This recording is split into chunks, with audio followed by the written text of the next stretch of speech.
podcasting will be a thrill. Grandpa and chill, grandson and friends. Grandpa and chill in full effect. We talk about it all, yeah, put it all on the set with that pet craze too. We chillin' with Rosie, come through, stay tuned, yeah, listen closely. Cause this the millennials and the silent generation coming together, discussion in rotation. This is Grandpa and Chill.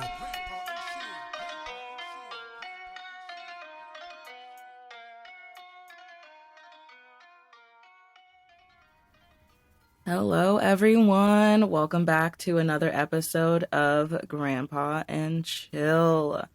I'm your producer, Sierra Doss. I'm here with our beautiful, beautiful hosts, Brandon Fox and B. Barton, Grandpa Frank. Today, we have our wonderful guest, Alison Pena, a.k.a. Bad Widow, lifelong New Yorker, #1 best-selling author. She is here to talk to us about grief, resilience, how to move on from a.k.a. death, Bad loss Widow, of love, all those New wonderful Yorker. things. We cannot wait to hear more about it. Welcome to the show, Alison. Thank you so much. Are you coming from New York, Allison? I am. Is that awesome? I am. What borough are you in? I'm in Manhattan. I'm in Midtown, actually. Kips Cool. Bay. I lived in Hell's Kitchen for many years. So Okay. yeah. Did you grow up in New York? I did. I grew up on Awesome, 95th awesome. Street Park. Oh, very cool. Very nice. Yep. Yeah. I love it. Yeah. It's my town. For the guests at home, would you mind telling us a little bit about your book and sort of what led you on the journey to starting writing? Sure. My book is called The Bad Widow Guide to Life After Loss, Moving Through Grief to Live and Love Again. And it's full of stories and the things that I learned when I was going through my own grief. My husband was diagnosed with pancreatic cancer in October 2015, and he died at home in my arms, just the two of us, September 2016. And I was flattened. My whole world blew up.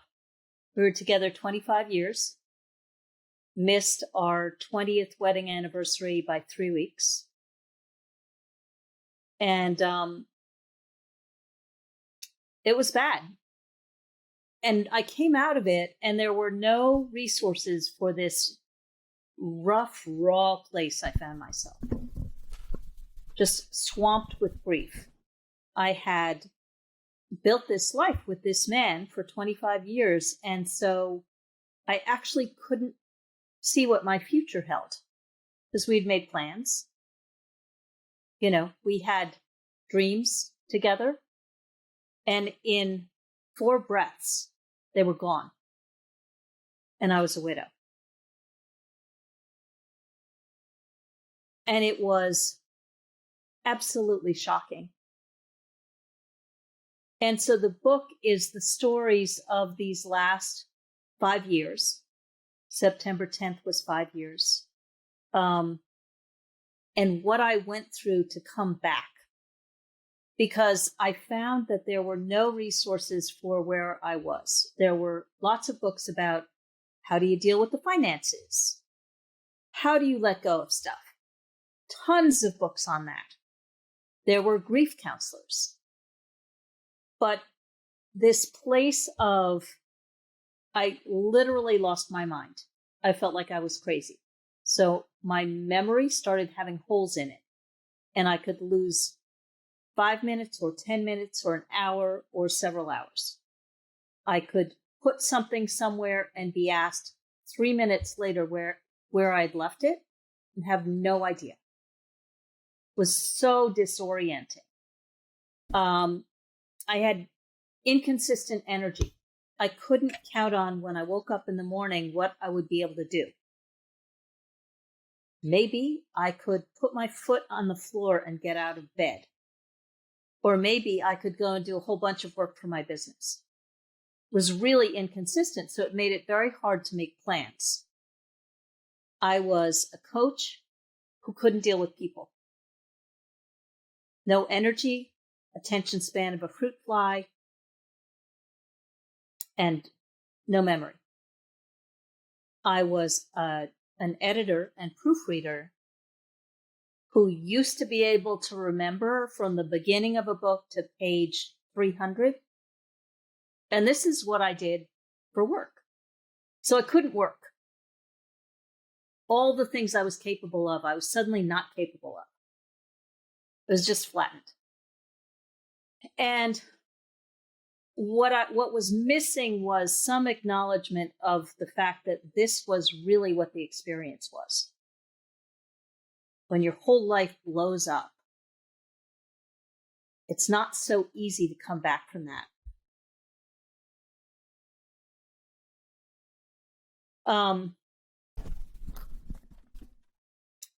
So I started deconstructing what was happening. And one of the things that I realized was that when everything falls apart, there's no solid ground. I was a wife and then I was a widow, but I didn't know what a widow was. I'd never been that. I'd been a wife for 25 years. I'd been single before that for like 35 years. But a widow was this really strange creature to me. And people didn't want to be around the person that I was. I could burst into tears at any moment. And then they wanted to fix it. Except there's no fixing this kind of a thing. So then they would run away. Very often what happens to a person who's grieving a loss is that people don't want to be around them like it's infectious. You're going to catch it. And they want to support and they have no idea what to do. They don't know what to say. They don't know what to do. And so they say and do unbelievably stupid things. So my husband dies in my arms. 2 days later, someone who was a friend of his calls me up and says, would you mind putting aside a few of his shirts because I feel so bad that he's gone? I mean, what? Yeah, exactly. What are you talking about? That's terrible. That's terrible. What in the world? Another friend who hadn't known, said he hadn't known that he was sick, though I was very public about it. He died, and this guy was meant to come over that afternoon. And so I called and I said, don't come. He's gone. And he said, would you mind if I came over and said goodbye to the body?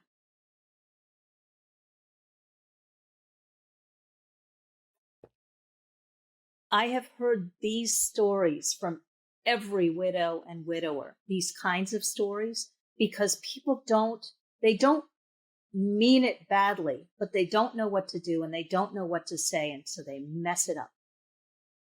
Like as you can see, in really big ways.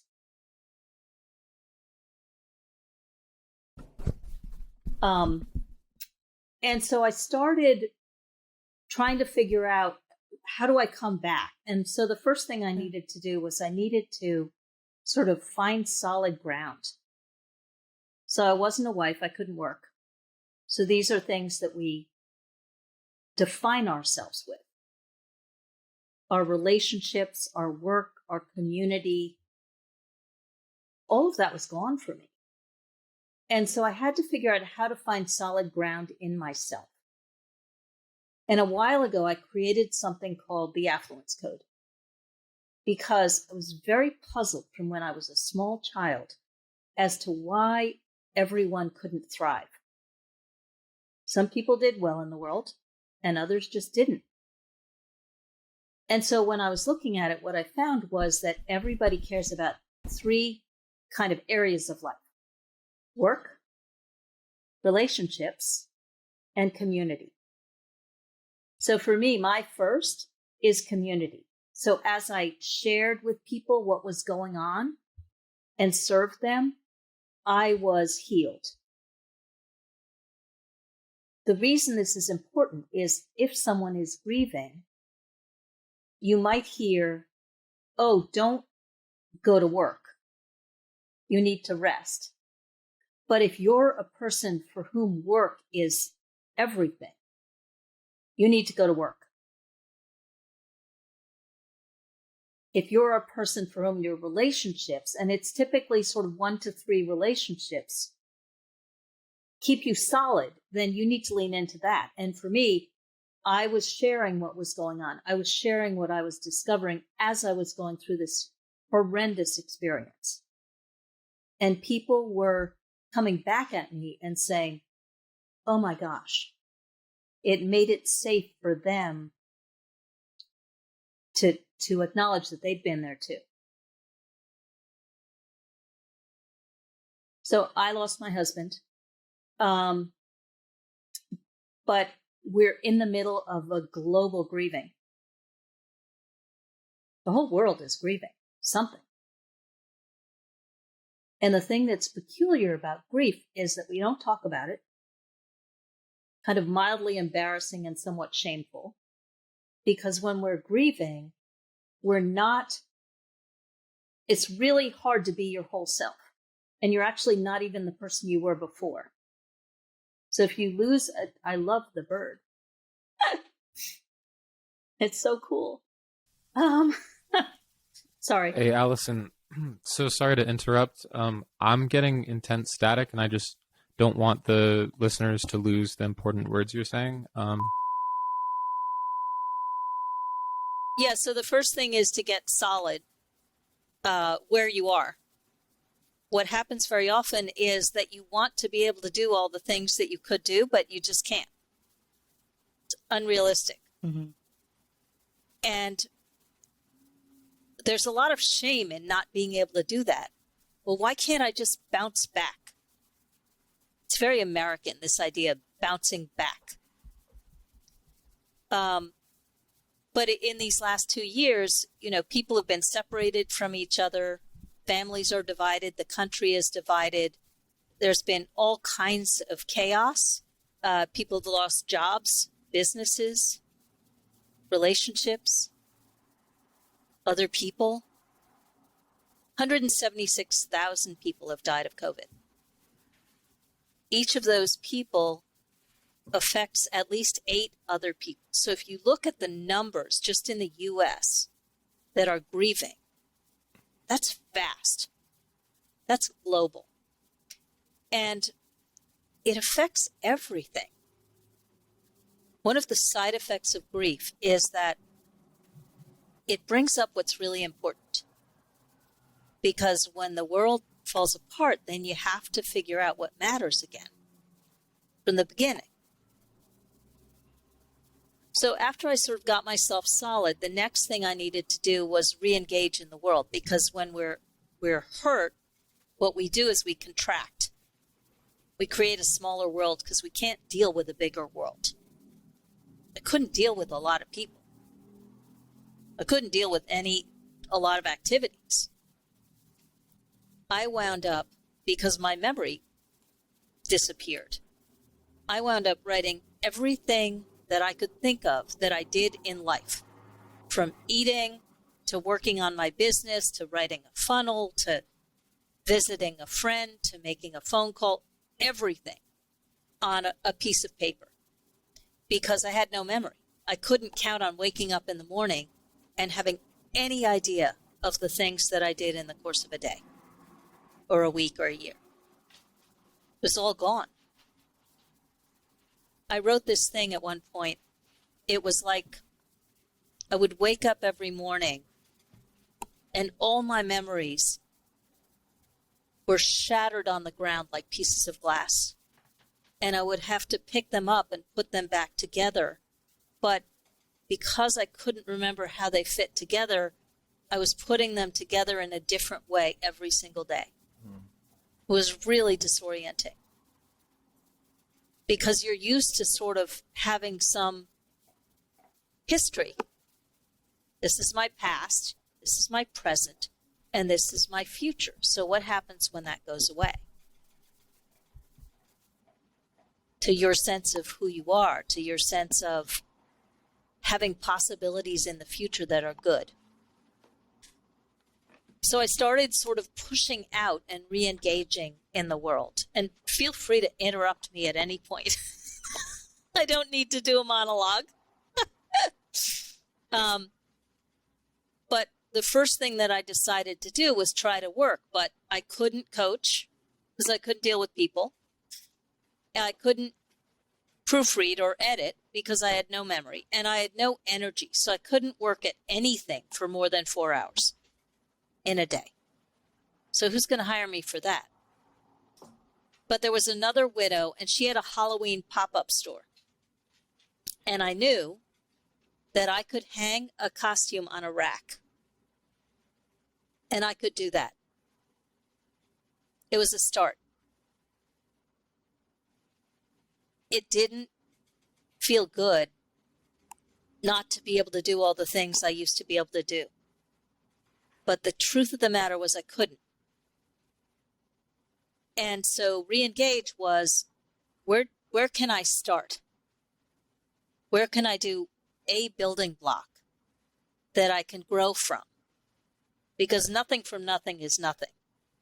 But if you've even got an inch of progress, of moving out into the world again, you can grow to another inch. Mm-hmm. It would be nice to bounce back. But when you're grieving, it's just not the way it is. It's not realistic. And yet the world looks at you and you look the same, aside from crying all the time. First year was a wasteland of grief and being completely numb. The second year was 0 to rage in about 5 seconds. Because people don't get it, that will drive away a lot of people. Because people want to support you. The people who care about you want to help, but they don't really know how. So if they talk to you about something and you burst into tears, they're going to say, I did it wrong, and leave or step back. People either step up, step back, or step out. Which one? And it's surprising who they are. Which one's the right one to do? What's that? What's the right thing to do? So the right thing to do, part of this disconnect is that because nobody talks about it, nobody knows. So one of the things that I started doing was correcting some of the things that people were doing that didn't work. For example, you have someone you know who's lost somebody, and you go up to them and you say, how are you? And this happened all the time. They meant well. They said, how are you? And my thought was, how do you think I am? My husband of 25 years just died in my arms. I can't see a future for myself that has any possibility. I may wind up being a cat woman. How do you think I am? And what I started to do was I started to actually show people how to do it better. What I found was I could answer, how are you today? Or how are you now? If it had a short time horizon, I could answer it.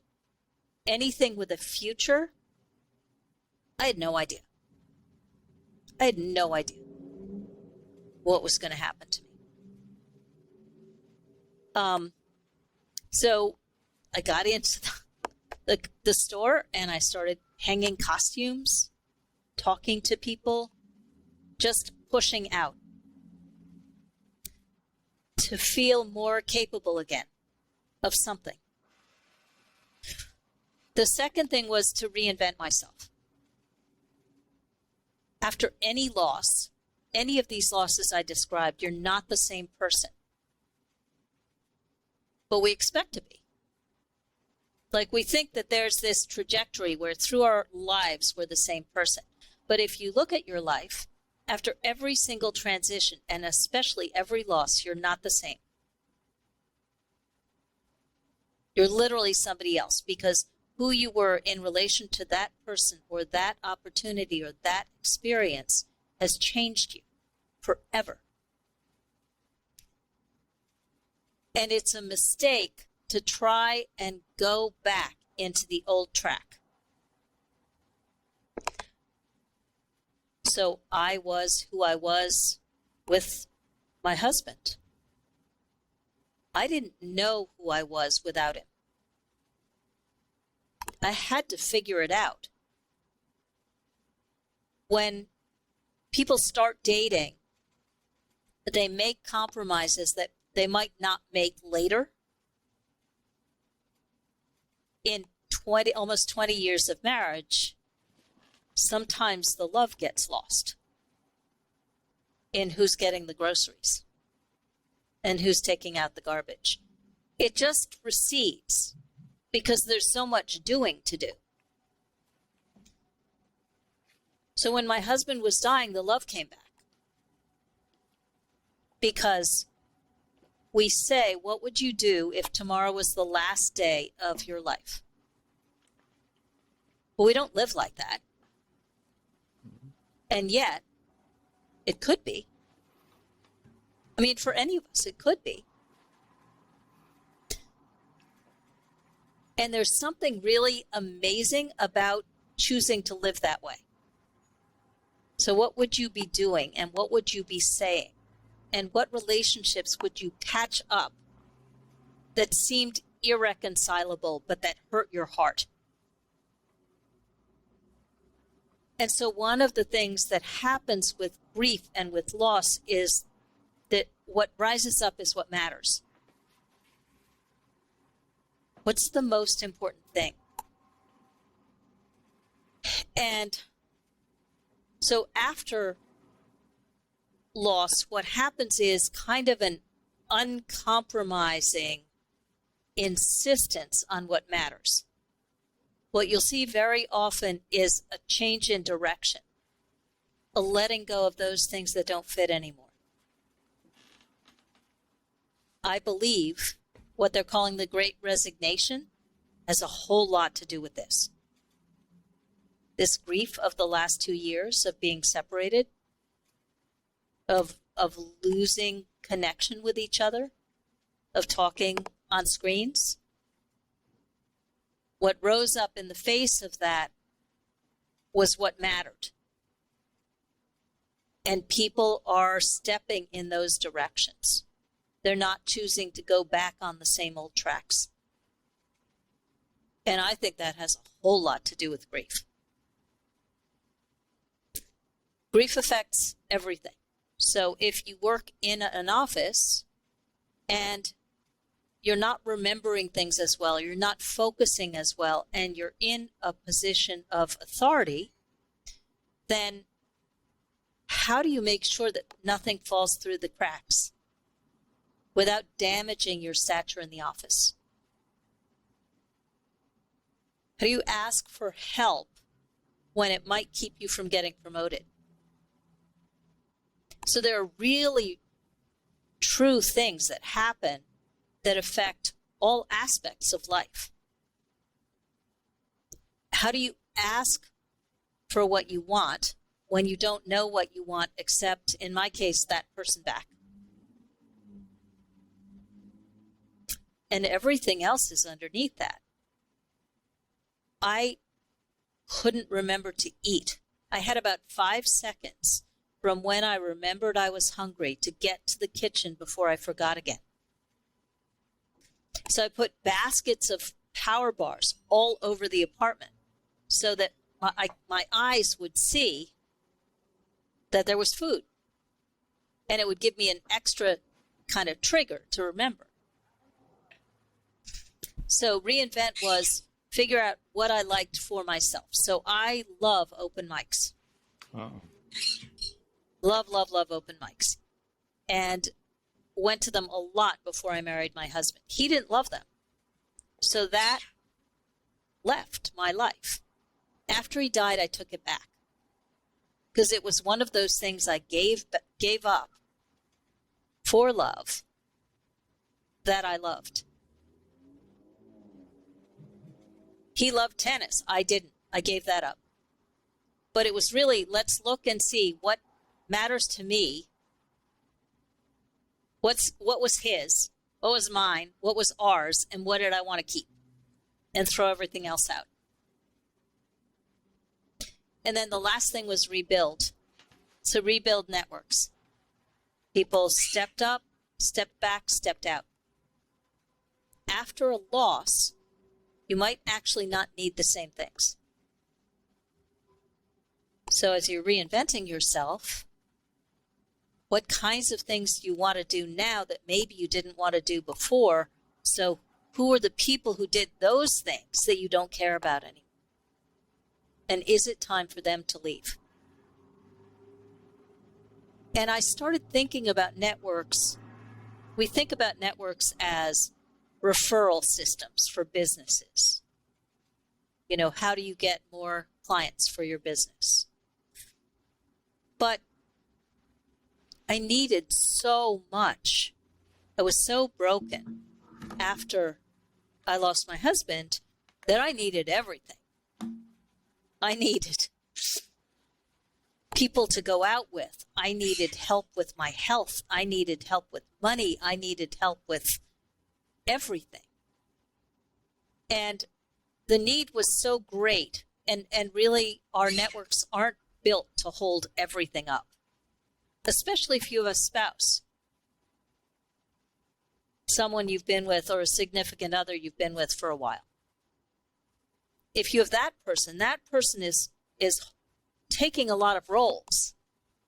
When they're gone, all of those places are empty. So then the question is, who's going to step up? Are they there and just waiting to be asked, or do you need to go look for them? And I thought about networks as, what if a network wasn't something you just went to for referral business? What if a network was, what are all the aspects of my life that I want to be full and rich and incredible? And do I have the people in my life that support that? Because the loss rose up what mattered to me. And then I just had to start looking at what was I doing for work and what was the direction that I wanted to go. After Dave died, I started doing this because I couldn't find people talking about the messy stuff. There are a lot of books of people saying, okay, I'm now through. But there aren't a lot of true books that say, you know, here's where I played the victim. Here's where I asked for help so late that the people who loved me felt betrayed. Here's the things I screwed up. I mean, there's stuff other people screwed up as well. But I was not graceful in moments in this journey. And so the book that I wrote is true. And it's true in a way that people reading it say, oh my gosh, you validated things that I felt I needed to be doing and everyone said was wrong.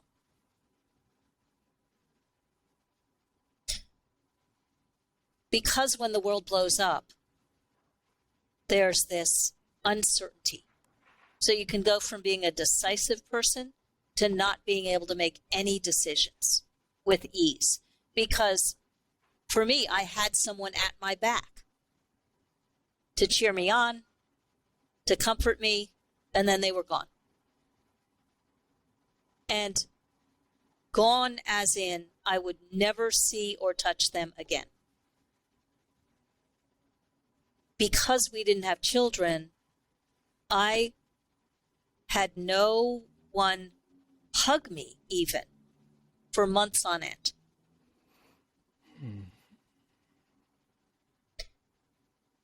And I didn't understand how hard that was. There was one day I was in very bad shape. And I went down, and my building has a doorman. And I was talking to the doorman, and I was saying, I am really not good today. And he said, would you like a hug? And I said, oh, yes. I would love a hug. Because I was so starved for touch.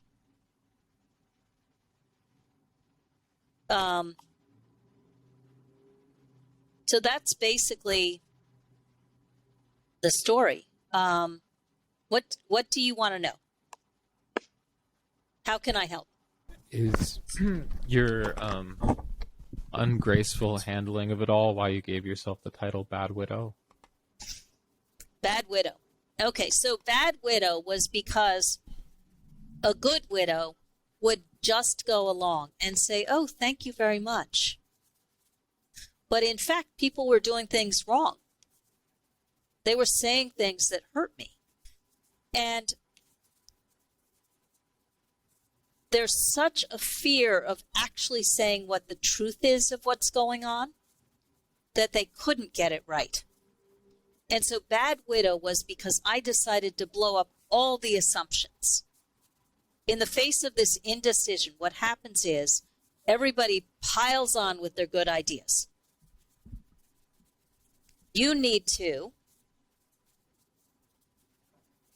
leave your apartment, move to another apartment that's less expensive. You must do this because I know what's right for you more than you know what's right for you.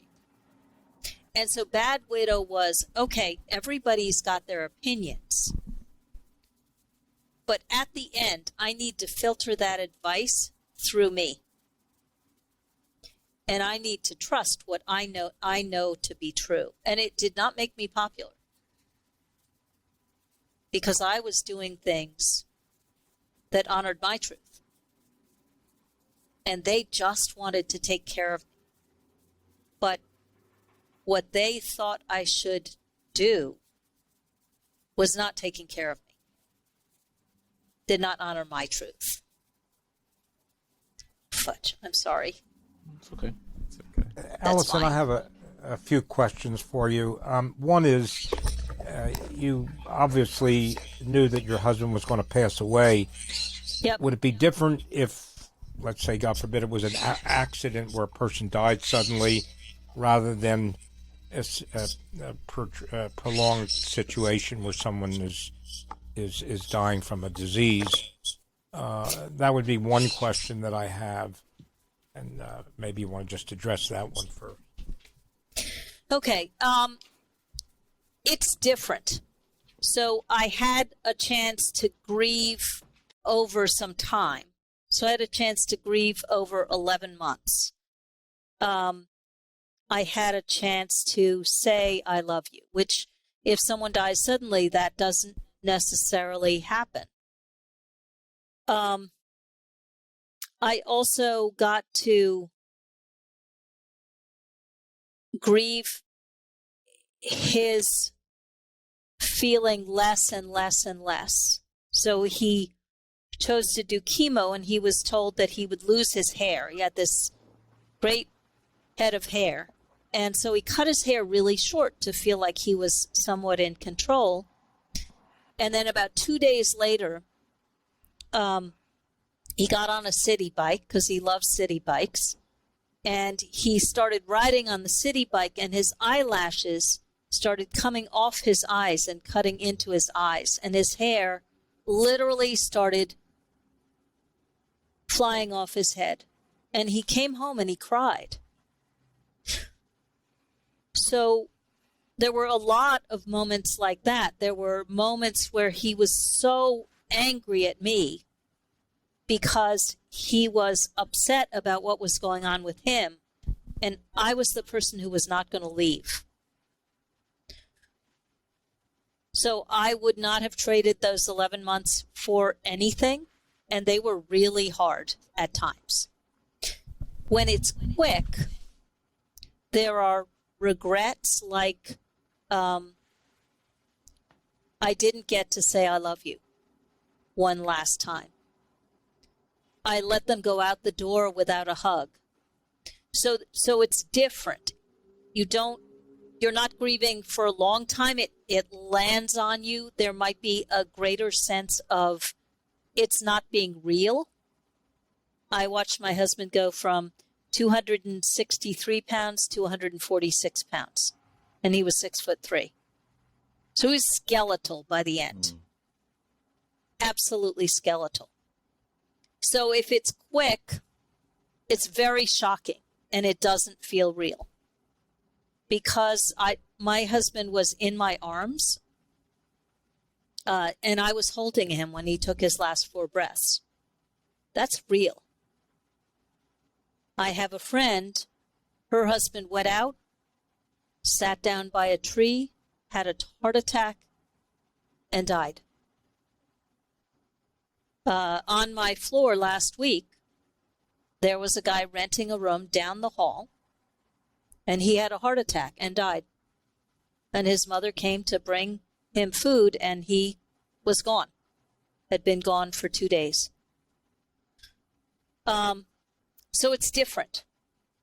It might feel less real, and there might be different kinds of regrets. If it's a suicide, it's more complicated. Because if it's a suicide, then the conversation might be, I should have been able to do something. I wish I could have done more. So there might be guilt connected with it as well.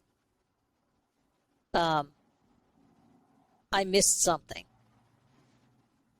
But these are real experiences. Mm-hmm. People also quantify different kinds of loss. I had a friend going through a really bad divorce, and she was having a super hard time, and so she was telling me about it, and she said, oh, I shouldn't be saying this to you because yours is so much worse than mine. I said, not for you. I mean, she was heartbroken. What's your second question, Bart? Could having a pet help with, the loneliness or the warmth that you lost from the loss of your spouse? Pets do help, because one of the things that really goes missing is the physicality, being able to actually touch another being that's alive is a big deal. So pets can help a lot with, part of it is feeling connected to the world again. Children, pets, my friends who had children did much better with this part of the loneliness than I did, who didn't have children. And New York, if you have a pet, it's really hard to get another apartment, so I don't have a pet. Yeah. I guess I've been cooking up some thoughts and questions here. This is a fairly delicate thing to talk about, and Yep. from what I've been hearing from this conversation is, well, it's kind of weird because it's like self-fulfilling. It's awkward because, I mean, it's not awkward because everyone deals with grief. Everyone's dying left and right. We're all dying, but yet we don't want to talk about it. And I'll say that one is because, like you were saying earlier, people say the wrong things. I'm so afraid that I'm going to say the wrong thing that most of the time I'm going to shut up and not say anything, which is probably not the best thing to do. But then it's better than me making a joke, if someone's not ready for it or they're not in the same mindset, or they don't deal with grief like I do. What do we do? Do you think, besides this, I guess? That's a great question, especially with the holidays coming up. So you'll be going into situations where people probably have experienced losses since last year of some kind. Might be a job, it might be a person, who knows? What you can do is you can, if it's loss of a person, so I'll talk about that first. If it's loss of a person, there are two things that happen. Well, one thing typically happens.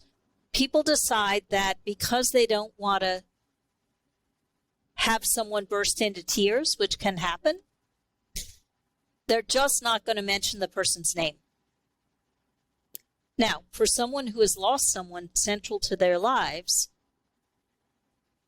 that is an additional heartbreak, because suddenly this person is being erased from this event when they're missing them so much.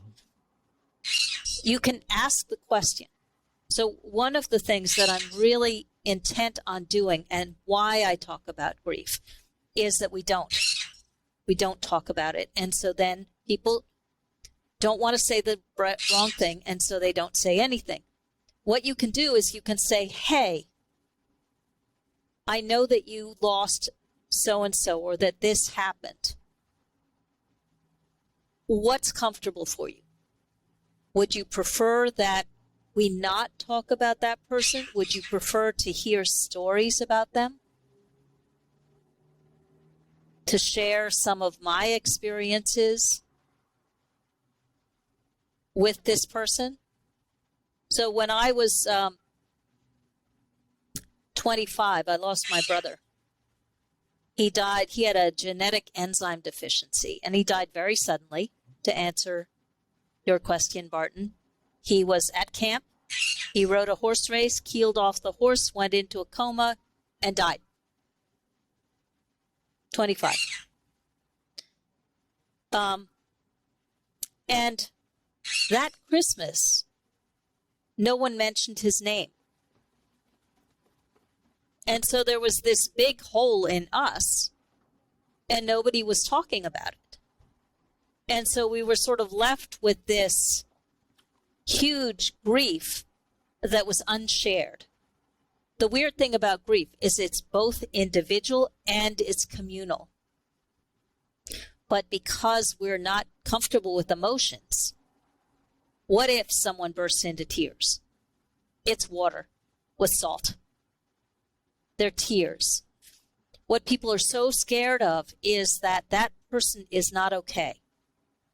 And they're not going to be okay going forward. So when I was grieving, my husband died September 10th. Our 20th wedding anniversary was October 5th. I had Thanksgiving. His birthday is December 21st. I had Christmas. So I had this tsunami of really rough moments afterwards. And I knew that I might burst into tears in these family gatherings, and people would be uncomfortable. And they would rush to fix me, and I would get angry because I wasn't broken. Mm-hmm. I was heartbroken, but I wasn't broken. And so what I did was I talked to people about it. I said, look, I have lots of emotions right now, and they are not under control. I could burst into tears peeling carrots. People understand music. They don't understand that there are all kinds of triggers that make no sense to anyone except you. And the thing that I discovered was that it was really important for them to know that I was okay, that I didn't need to be fixed, and that, and actually to tell them what I would like. Hey, you know, I'd really like it if I do start crying, if you just let me be. Or if I do start crying, come over and give me a hug. There's this open mic in New York, best open mic in New York.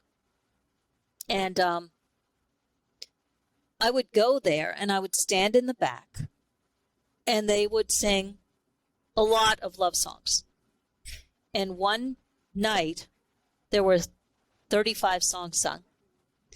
And I cried through 33 of them. And the people there just came and put an arm around me. They didn't try to fix me.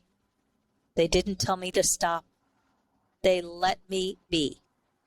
Because when you're not happy and you're at an event where you're meant to be happy, allowing someone to be as they are is a huge gift. Does that help? Yeah, yeah, and it sparks 10 other questions, like always. You better go down a rabbit hole with me, probably. Um, so I guess, well, it brings up something else. It sounds like you have a good base of compassion around you and people that are willing to communicate and understand you and be patient with you to a certain extent. I'm sure there's hard ones, but what would you advise for someone that doesn't have such a steady foundation, may not have like as many people that are willing to be there through their loss? Is there anything that you would recommend or any ideas that would help deal with that grief? Yeah. Most people have some level of family. It might be family of the heart. So, my singing and poetry spaces are family. And there were times when my own family was not understanding me, and that family did. So it's for people who don't have a strong network of relationships, it's harder. But most people have some place where, and it also depends. So I was talking about it's work, relationships, or community. So for me, it's community. And for that reason, I have huge networks. For my husband, it was work. He didn't need huge networks. He needed his work. So it depends on what your thing is. If it's relationships, it's 1 to 3 relationships. If you have your 1 to 3 relationships, you can get solid. If you don't have a large level of support, the thing to do is to figure out what you need and go there. So it's typically an activity because you don't have a lot of energy, right? So being around people who are easy. So let's say you like to walk. You could find a meetup and walk with people. Not even talk to anybody, but be with other people doing something you love. I get asked a lot, how do you support someone after a loss? And what happens very often is everyone piles on the first month, and there's more casseroles than you could possibly eat in a million years. And then they start fading off and going back into their lives. So if there is something of a network, it makes sense to set up a schedule that goes out at least 2 years. And what that means is just give a call. For a long time, I couldn't respond to calls. But if someone was calling me, I knew that I was still connected to the world. Even though I didn't answer, even though I couldn't answer. Having everyone pile on at the beginning is not actually that helpful because the first year was a wasteland of grief and I was numb. The second year was 0 to rage, but I was awake to the fact that I would never see my husband again. And I didn't want to live without love for the rest of my life. So the hardest thing was actually to risk that again. Yeah. I knew what it was to lose the love of my life. You know what else I'm thinking, and just coming to terms with, like, I'm hearing all these, you're crying in a comedy club and you're talking to people, being very compassionate, and you're talking about death, and your grief. You do it with such ease, And I was thinking to myself, like, hey, I've had loss. Can I talk about it right now? And I was like, probably not. So then it just made me double down on how good you're doing at, how good you are for speaking about this, because this is an uncomfortable thing. Like, yeah. Shout out to my Yeah. sister. I miss you, Shannon. I love you. Yeah, it's a tough thing. It's a tough thing. Yeah, I get a lot of comments, both on my book and when I do podcasts, from hosts and from people who call in who say, oh my gosh, now I realize that it's just unfelt grief. So grief can last. I had someone who wrote me and said that she now understood that she had been grieving this person that she loved for 40 years. I had someone else write and say, okay, I lost my spouse 15 years ago. Now I'm ready to live again. Now, the problem with the length of this is that unless you've been through it, you don't actually understand that it's a long tail experience. It doesn't end, ever. It changes. And the unfelt grief ultimately will make everyone's world smaller and smaller and smaller and smaller and smaller. And that's why the conversation is important. Yeah. Because that opens it up again. When I was ready, I decided I was unwilling to live without love. Ooh. For the rest of my life. Wow. And I was scared out of my mind. I mean, I literally had my husband die in my arms. I knew how much it hurt. The last time I had dated was 1992, and it was 2018. So I decided to get on a dating app because I didn't know who I was. And in it, like who I liked, what kind of person I liked. I'd been with the same man for 25 years. I couldn't even imagine being intimate with another person. And every time I thought of it, the grief rose up. If I felt desire, the grief rose at the same time. If I felt joy, grief rose. Because there's this feeling, like I understand in India how they used to burn women on their husbands' bodies. It felt like that sometimes. Like that level of how dare I live on without him. So loving someone else was so scary, but not going to live without love. So again, I started pushing out. Got on a dating app. Swipe left, swipe right. No idea what I'm doing. You know, amazed at all the fish pictures and the the blurry pictures and the hilarious. And I sort of used it to start figuring out what I liked, who I was interested in, what kind of conversations. And I would talk to people for a while. And it was a way of figuring out who I was and what I wanted. But the whole idea of actually having another person touch me was unbelievable. I mean, I couldn't even conceive of it.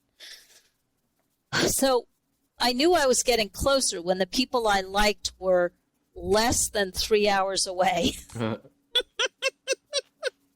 Because for a while, the only people I liked were like in South Pennsylvania, I mean, I was never going to meet them in a million years. Yeah. So eventually I started actually liking people in New York City and screening through them. And I had this date, July 1st, 2018, with this young guy. And that same day, this other guy we swiped on each other. And I said, well, it's a really hot day, so I'm going to go to this movie or that movie. And why don't we get together one day? And he wrote back and he said, well, let's go to, it was Jurassic World, which was one of the movies I suggested. And let's have one day be today. And I thought,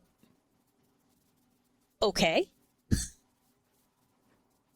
Because it was gutsy. Yeah. And so actually on July 1st, I had 2 dates. And this one guy just kept showing up. I was a hot mess. Yeah. I was still bursting into tears. Absolute hot mess. I was looking at myself and thinking, who would want this? I mean, seriously, who's going to put up with this? Shit, at least 2. I'm sorry. He's an amazing man. And so we started dating, and I was literally nuts. So I think it was October or something, October, November, and I called him and I said, you might not want to see me till January because then I'll be through all these anniversaries. And then 2 days later, I called him up and I said, would you like to go to MoMA to see my cousin's movie and meet my mother? Keeping the crazy thing This poor going. man. It worked. Yeah, I see it. Right. He was getting whiplash. I was nuts. And I couldn't be touched for a while because the only arm I was used to around my waist was my husband's. And so his arm fell in the wrong place. His lips didn't feel like what I was used to. And so I literally couldn't trust my chemistry. We rely on our chemistry when we get into relationships. Okay, this is going well. We know this is going well. But my reaction was a panic attack if someone tried to kiss me. Literally jumping back. And so I had to keep pushing through that and really owning my own stuff. Like, is this me? And so every time I had a reaction that was like a weird reaction, I want someone to kiss me and they're kissing me and I'm freaking out. That's a weird reaction, right? So every time I had one of those, I would be like, okay, is this me? Is it him or is it us? And that was really, really useful. I think that's actually useful in any relationship. Yeah. Because then you know what to do. Like if it's you, you sort out you. If it's them, you have a conversation about that. Wow. And if it's the two of you, then that's... Well, I like that. And I just want to know more about it. I have another question, but I'll just go into that. Well, what if the person is like your husband or your is past, like, and it's y'all and not just you, then what do you do? What do I do? Like, I didn't get the... Well, okay, if it's a situation that, say that that afterwards you're dating and you're jumping back and this and that, and you sit there and you're thinking about and you figure out it's not a you thing. It might have been a him thing or a y'all thing. How do you work on it after when it's too late? It's not like I can go call. It's not like you can go call him and go, "Hey, we need to address this thing." What do you do for that? Yeah, it's a conversation. I mean, the thing that we agreed to was that we would just be absolutely honest with each other. I had a day when I was going on a date with him and I'd been crying for 8 hours straight. And I thought, who wants this? And I thought of just calling and canceling, like not explaining, just something came up. But what I decided was he was an adult and he could make his own decision. So I called, I said, I've been crying for 8 hours. I really would like to see you tonight, but I have no idea if I'll cry tonight. And if I do, don't try and fix me because it'll piss me off. Yeah. And he was so glad that I actually gave him a choice. And he said, no, it's okay. Let's get together. But it was no harm, no foul if he said, forget it. You're a mess. I mean, would have been better if he didn't, if it would have been good if he didn't say it that way. But I would have been okay if he had said, thanks for letting me know. Why don't we reschedule for? Right? So it's not pretty, these conversations. I mean, when someone touches you and you say, don't touch me, and then you have to explain, it's really embarrassing. It's really awful, especially if you care about the person. But so we got to Christmas, and we were seeing each other. We had never been intimate because I couldn't even imagine it. It was inconceivable to me. But we were thinking about moving closer to each other or even moving in together, and we needed to sort out if that part worked. If the intimacy worked, if the sex worked. And so we made a deal that we would go away to Tarrytown. My mom lives about 15 minutes away, so if it went horribly wrong, I could run to her. And the only promise was one room, one bed. And I would try. I would try. And I thought, I'd heard from other widows that the first time after, you always cry. So I'm like, okay, this will be okay. I'll cry really hard at the beginning, and then I'll be done. Yeah. Not how it went. I cried, and then I just kept pushing through. So I started out in red and white spotted pajamas from Old Navy. Like from my neck all the way to my wrists, all the way to my ankles, like the whole... And I was not sure I would ever get out of that. But he would kiss me till I hit a panic attack. I would say, stop, stop. We would stop, go for a walk, go get something to eat, and then I would press through again. Because I knew that as hard as this was, and every time the grief rose with the joy, the grief rose with the desire. And the last time I dated, I was in my 30s. I was now in my 50s. So did I have any mojo left? Who knew? Right? I put on this kind of Jimmy suit, and I came out of the bathroom, and I looked at him, and I said, is this okay?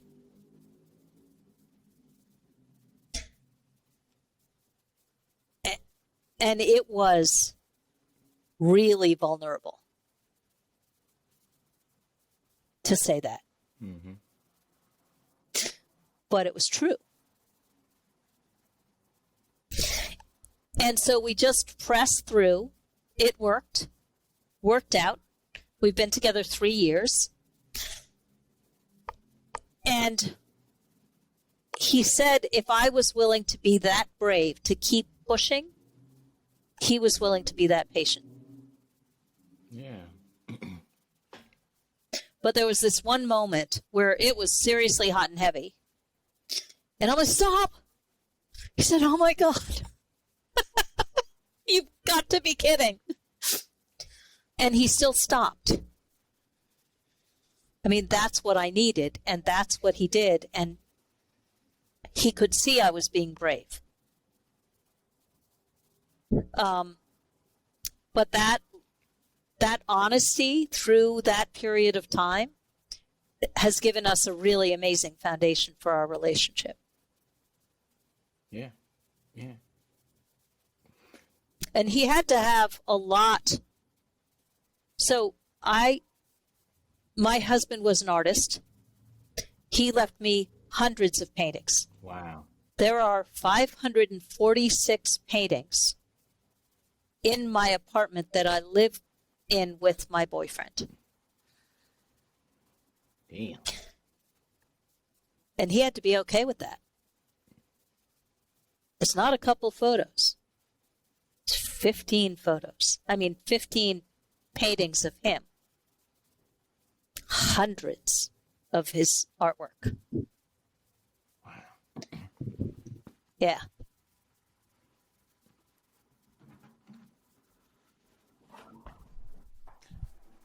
Can I ask where or how professional counselors or grief counselors come into all of this? So grief counselors are great for getting people through the emotions. So grief counselors typically come in that sort of pretty early on time when you're completely devastated and the emotions are all over the place. It's not when I'm most useful. So my point of best support is there's a tipping point where you want a bigger life again. You might not know how to get there. Because once you've contracted, then how do you push out again? The pandemic's a perfect example. People went indoors, contracted their worlds, and not being afraid of going outside, that doesn't happen automatically. It's something you have to push out into. It's a risk. It feels like a risk. It feels unsafe, just like all of this. And that has a lot to do with the grief. So grief counselors come in to deal with the emotions. How are you feeling about that? There is such a risk of widows committing suicide shortly after their spouses die that there's a name for it, which I'm not remembering, of course, at the moment. But it's not uncommon at all. So there for that, I had my husband's drugs from hospice in the house. Still have some of the drugs in the house. But I had most of them really strong, including fentanyl, actually, for at least 2 years in the refrigerator. And every day I didn't take that option was a triumph. It was like, okay, I made it. And I had a lot to live for. I basically decided that even though I couldn't see a horizon, I trusted that there must be one out there somewhere. And I would figure it out. And then I found there was nobody figuring it out from where I was, so I guess I was going to do it.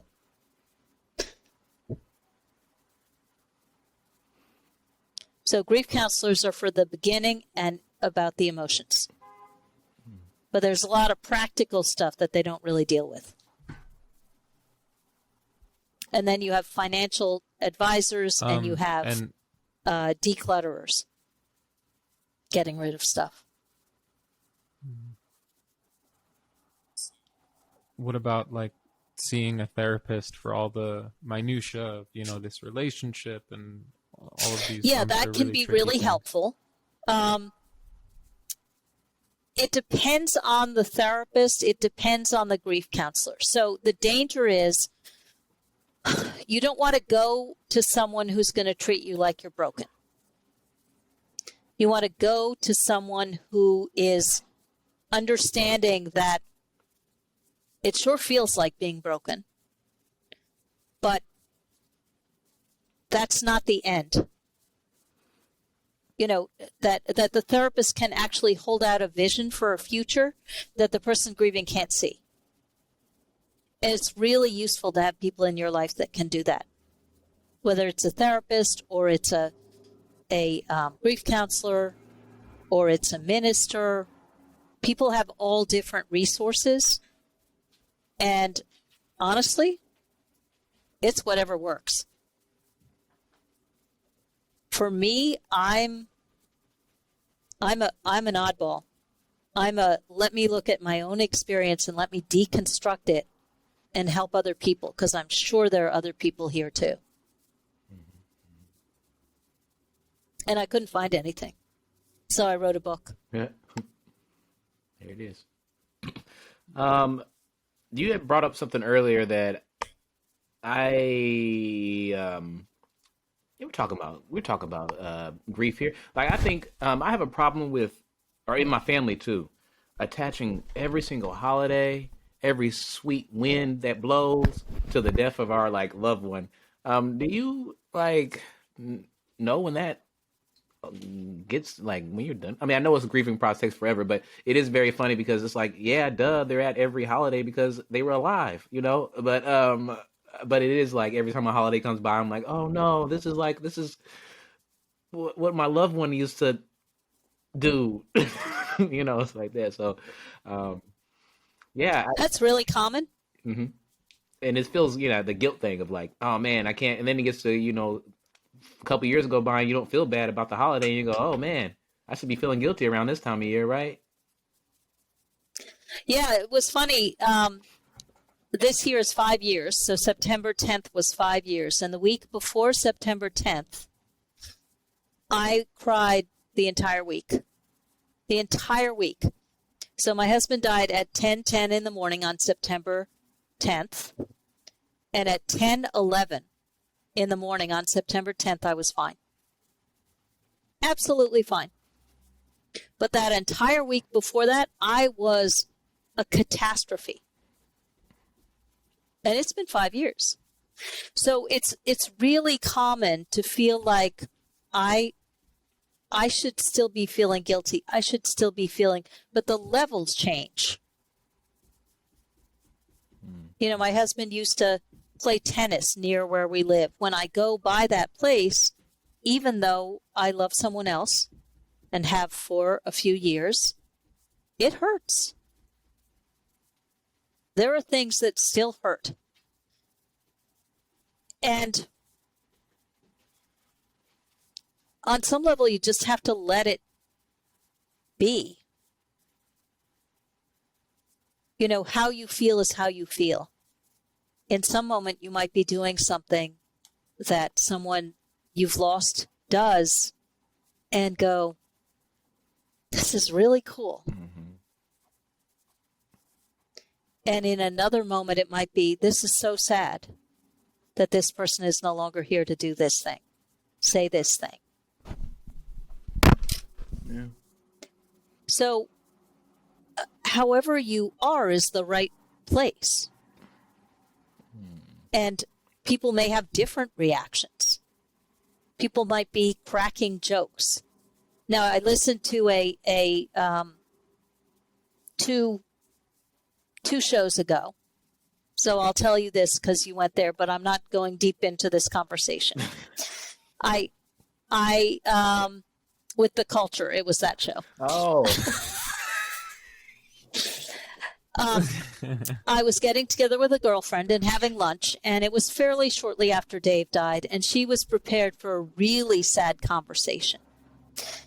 And what had happened was that I had sprained my finger masturbating because I wanted to feel alive. And one of the things that intimacy sex does is it makes you feel alive. And so I went to lunch with this girl, and she's expecting to cry through lunch. And I'm complaining about my finger being sprained. And she said to me, she said, you know, of all the ways I could have imagined this lunch going, this was not the way I thought it was going to go. I think you got like a double like win, because you know you got to masturbate and then you got to feel life because your finger hurts. You're just walking around winning. You got some wins there. Yeah. Yeah. So it made me feel alive. It got me into my body in a way that was for at least a moment joyful You know what? in a time when there wasn't a lot of that. I like this. I know what I'm doing after the podcast. No, I'm joking.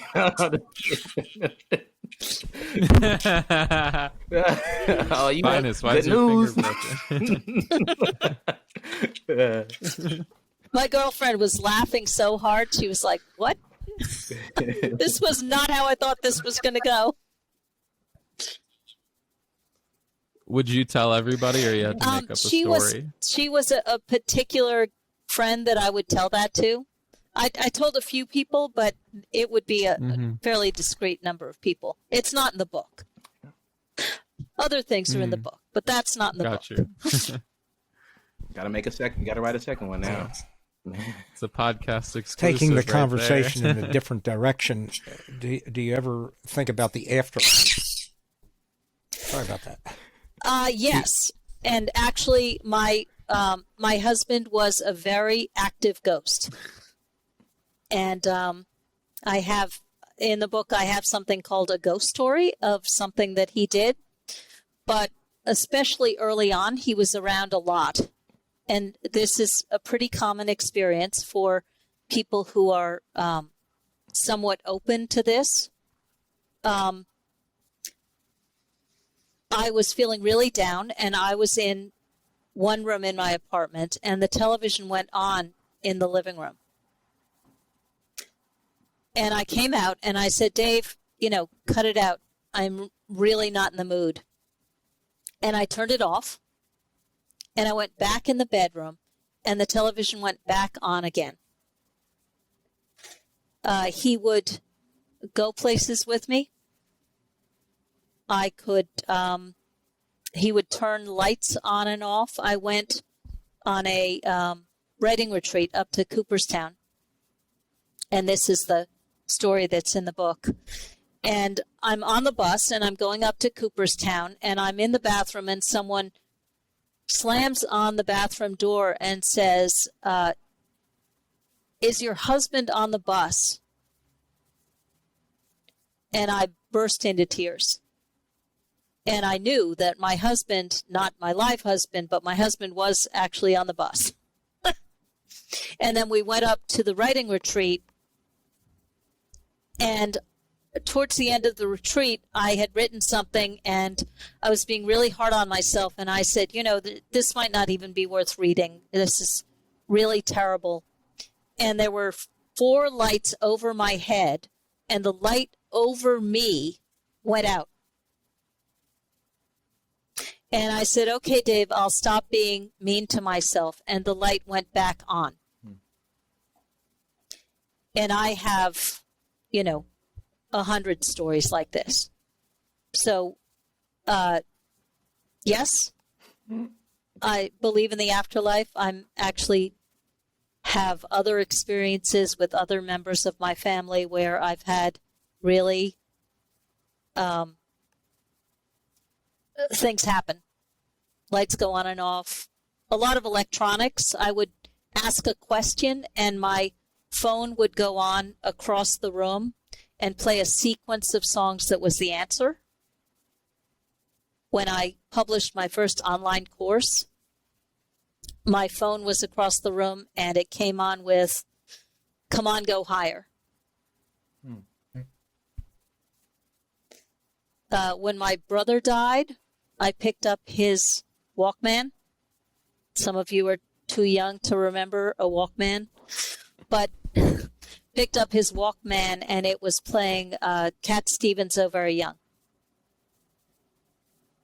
So I've had many, many, many experiences with the afterlife. And my belief is that love is the only bridge between life and death. That's my experience. I had an experience. My grandmother passed away, and I was living in Atlanta, Georgia. My family was from the Philadelphia area, and I came in for the funeral. And when I left to go back to Atlanta, as I was pulling out of the driveway, my grandmother's name was Julia. Written on the back of a tractor trailer in dirt that was on the tractor trailer, it said, "Goodbye, Julia." Yep. Just as I pulled out of our driveway. Yeah, there are communications that happen if you're looking for them. It's not unusual at all. Does it give you comfort that you'll see them again? Yeah, I mean, I found it kind of irritating sometimes because he was not, he didn't do what I said a lot of the time when he was alive, and it didn't change when he died. So I would say, come on, just back off, leave me alone. I'm sick of this. And he just wouldn't. And I think at the beginning, especially, he just wanted me to know that I wasn't alone. And then later, I mean, he would go with me to various places. He went to a lecture of someone that we both knew. And I could feel when he sat down beside me, and she can see. And she was answering a question, and she's like, yeah, I saw Dave sit down beside you. So. Sounded like he wanted you to feel love. He wanted you to feel loved. Exactly. Love is the physical dies, but the love doesn't die. The love exists. The thing that's so hard as a human is you can't touch the person again. You can't hug them again. That's tough. It's interesting. I'm thinking about lots of things. Okay, so you're like, there's the things that you love in life when you're alive. There's the work and the love and purpose. Work, relationships, and community. Okay, and then love is the connection point between afterlife and the normal life. All right. Yep. Okay, I got those. Yeah, okay. What I think about when I talk to my parents about the afterlife and ghosts and stuff, I try to because I don't know about me personally, but I'm not like against it. But what I do think is I'm living here right now and am not. There's answers and questions that I have to like. I'm not just completely reached nirvana yet, and the person that passed didn't either. So I'm sure they're walking around here trying to still figure out those answers and still trying to find love and understand like, oh, I got to get love from not work because I can't go there no more. So that makes me think that there may be a ghost hanging around here, wanting to deal with all those same things. I'm sure, at least if we're talking about this idea being real, that your husband was, or your widowed husband was thinking, probably dealing with the same things you're dealing with. Like, oh man, I gotta masturbate for an hour now. There's no one here. And then and there's stuff like that. So I'm sure that I can believe that. I think once they, in my opinion, then once they kind of reach that pinnacle, though, they cross over, right? I would think that's what I think. I don't know. Yeah, I don't know. My husband does a lot of. I go to a singing bowl, sound healing thing sometimes, and so he would go with me there. And then he was going by himself. Oh, good. And he was reminding the people that she was taking care of that it doesn't have to be so heavy. It doesn't have to be so serious. Yeah. I was just about to ask. And so, go ahead. No, I'm sorry. Please. Yeah. So he started showing up. There were two places that did kind of healing modality things where he started showing up on his own and helping. So I don't see or feel him as much as I did before. Oh, this was crazy. This was so crazy. I had started dating my boyfriend. I was at his place, and I was asleep in the bed, and my boyfriend went to the bathroom, and he came out, and there was a man leaning over the bed looking at me. And so he got into bed, and in the morning, he told me about this story, and I said, oh, I guess you met Dave. Fortunately, he didn't run screaming for the hills. Yeah, So that was crazy. it is. Yeah, it's a little crazy. And then I haven't seen him as much since then. That's a good thing, yeah? Or for both of you? Yeah. No, it's fine. I mean, if I needed him, he would show up. Because I lost my brother, over 20 years ago. And when I need him, what happens is he throws me a rope of love. So I call his name and he throws me a rope of love. And that has happened for decades. Wow. I don't know too much about astral travel, but it makes me think of astral travel a little bit from what I know about it. Yep. It's crazy stuff. But if you've lost someone and you think about the things that are most them, there was a mom who lost her child, and her child loved butterflies. And she suddenly started having millions of butterflies around her. So the place to look, if you're looking for these kinds of messages, is like the pulling out in the car and seeing that. I mean, so random. Could have been on another street in another town. But in that moment, it was right there where you needed to see it. Right? So it winds up being things that are like the person's name. Like things that they loved, will suddenly become bigger, more frequent. So that's kind of where to look if you're interested in Well, yeah. getting these kinds of things. I'll keep my eyes open, I guess, yeah, and try to think about those type of things. That's pretty, yeah. Yeah, and there's different. So for me, it's sense and sound. So I can sense my husband near me. This friend of mine can see him. I've never seen him. And he can send me messages with electronics. They tend to be really good with electronics and nature. My experience. My mom doesn't know how to work a podcast or know how to access a podcast, but I think she would enjoy listening to this podcast. I'm going to have to try to see if I can get her to listen to this. I think she'll like hearing from your point of view about everything. I think she'll find it insightful. Thank you. Thank you. From the inside of the experience. Wait. We talked about masturbating here. Oh, I don't know. We'll see. Alison, how long did it take you to write your book? It took me over a year, and actually my mom edited it with me. 9 rounds of editing. Wow. And it was really one of the hardest things I've ever done, because I kept wanting to pull away from the pain. To write about the pain, I had to go back there. And I kept wanting to pull away from the pain in the stories, but I wanted it to be a true book.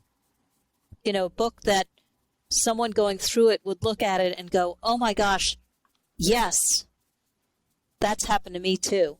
So it took about a year, 9 rounds of edits.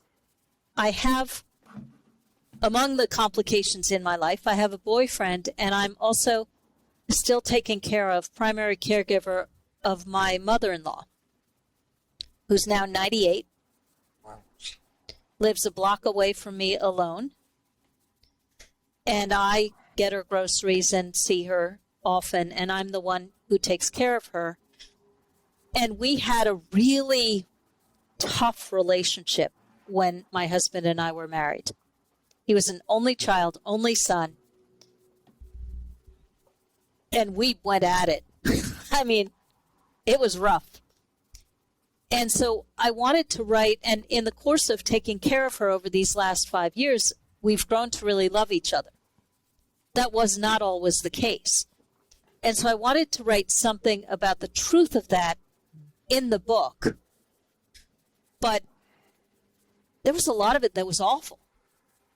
It was straight up awful. And so I wrote 10 versions of my relationship with my mother-in-law. One of them I called Release the Kraken. It was the meanest piece of work I've ever done in my life. It was awful. And in the end, I wound up with this poem which really described the push-pull between her and me over my husband and the love we arrived at by this year. And the thing that was hardest about the book was making it true and not backing away from, first of all, the things I screwed up and the pain. From a business standpoint, how did you find a publisher or, somebody to distribute your book? I self-published through Amazon. It's actually really easy to publish a book these days. The thing that was harder was my book was, when it came out as new and notable, was a #1 Amazon bestseller in the category of business consulting, health and stress, and U.S. regional memoir. It's a #1 Amazon bestseller. Ooh. So that was exceptionally cool. Yeah. Yeah. That is. And a lot of work finding keywords.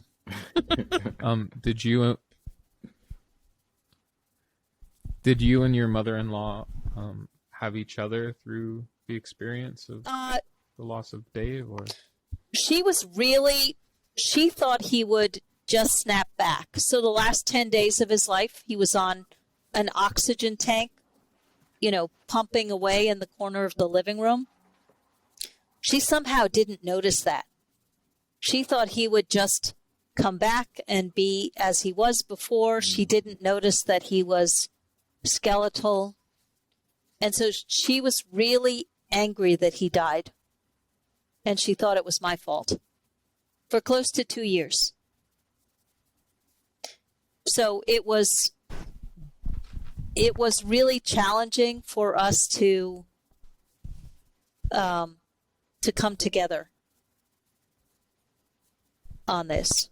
I have two friends who died from pancreatic cancer, and they didn't last that long. They maybe lasted 10 months at the most. Yep. Yeah, it was. So the doctor said, slow down, do less.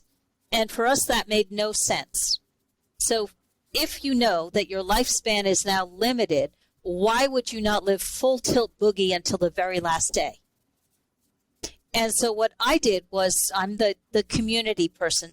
I started shucking off the obligatory things, the logistical things. I just got rid of them, the people we didn't really like to be around. I cut out as much as possible all the things that we didn't absolutely love. And I amplified the things we enjoyed, the people we enjoyed. And towards the end, he needed to see his art friends. And I literally called them up and said, he is dying. Get your butts over to our apartment or you will miss it. And made sure that people showed up. Are those his works back there behind you? What's that? Are those- Yes. Nice. Wow. Oh, yeah. I have stacks. Wow. Yeah, it's beautiful. Wow. Was that his work? His full-time? Yes. He was a painter. Visual art? Landscapes, cityscapes, portraits. Wow. Pretty cool. Yeah. It is Wow. beautiful. Really beautiful. But it's a lot. Yeah. One of the big questions is, Yeah. for me, especially given I have 546 pieces of art, and I don't actually need 546 pieces of art. A few is good. 546 is a lot. He had a 500 square foot studio. Mm-hmm. I have an 800 square foot apartment. that 500 square foot studio of stuff moved into the 800 square foot apartment. You can see it, right? Yeah. What you gonna do? I have paintings everywhere. And I turned 2 bookshelves on their sides to make them into racks. Oh, that's smart. I like that. Yeah, it's cool. Sounds like you ought to start a museum. Honestly, though. Actually, I want to sell them to give space for my own life. Because the question is, with this level of art, his artist friend said, you know, how are you going to deal with his legacy? How are you going to take care of his legacy? And my thought was, well, but what about me? I mean, I'm the one who's alive. And so it's been quite a task carving out a space for myself to live while still honoring this that he left me. Yeah. I really want to ask, how has this affected your views on mortality? And I would say I'm not afraid. I think that mortality is... So none of us know how much time we have. And we pretend that's not true. We pretend that we're not mortal. And so we live like we have an infinite amount of time. An infinite amount of time to say I love you. An infinite amount of time to take on the projects we're really passionate about. And we don't. It might be years, it might be tomorrow. I just watched Tick, Tick, Boom. I heard of that. It's on Netflix streaming. So it was Larson. So Larson wrote this thing called Tick, Tick, Boom, which has just been put out by Lin-Manuel. And it was turned down. He was turning 30. He was freaking out about turning 30. And then he set it aside and he went on to work on something he had been working on before, which was Rent. And he died the day before the premiere of Rent. Oh. He was 35. So Rent has gotten posthumous awards, but we never know.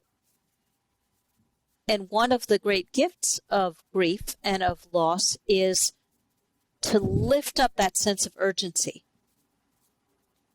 to really be willing to look at what matters. What are the activities that matter? What are the people that matter? What matters? And then go, okay, if this matters to me and is not really prominent in my life, it might be time to make some changes. And that's a gift of grief. Mortality is a gift. So I'm not scared of it. My husband died in my arms. I didn't even call the crematorium till 1 o'clock. He died at 10:10. A girlfriend called who was a doctor just after he died, and I'm like, okay, I've got to call his mother. I've got to call my mother. I've got to call. And she said, you don't have to do anything. He doesn't care, and you can take the time you need. And it was extraordinary advice because it let me just hold him for as long as I needed to hold him. And then get up and just let him be there in the apartment with me as I went around and sorted things out. But I really took my time before I let anybody else in. So I don't love that he died. I don't love that the people I've loved have died. And they're still connected to me, just not physically. So mortal is the body part, right? The love is the immortal part, and they kind of ride together. When he was in my arms, he was saying to me, you know, what about my mom? What about my studio? What about you? What about the paintings? And I just kept saying, you know, I've got it. I'll take care of it. I'll take care of it. And I said, you know, stay as long as you want and leave when you want. And the last thing I said to him was, in a body, you need breath and love. When you leave a body, all you need is love. So when you're ready, go out on the love. And I was holding him in my arms. His head was on my shoulder. And right after I said that, took 4 breaths, and he literally went out on the love. Blessing. Yeah. It was clear. Still makes me teary. Wait.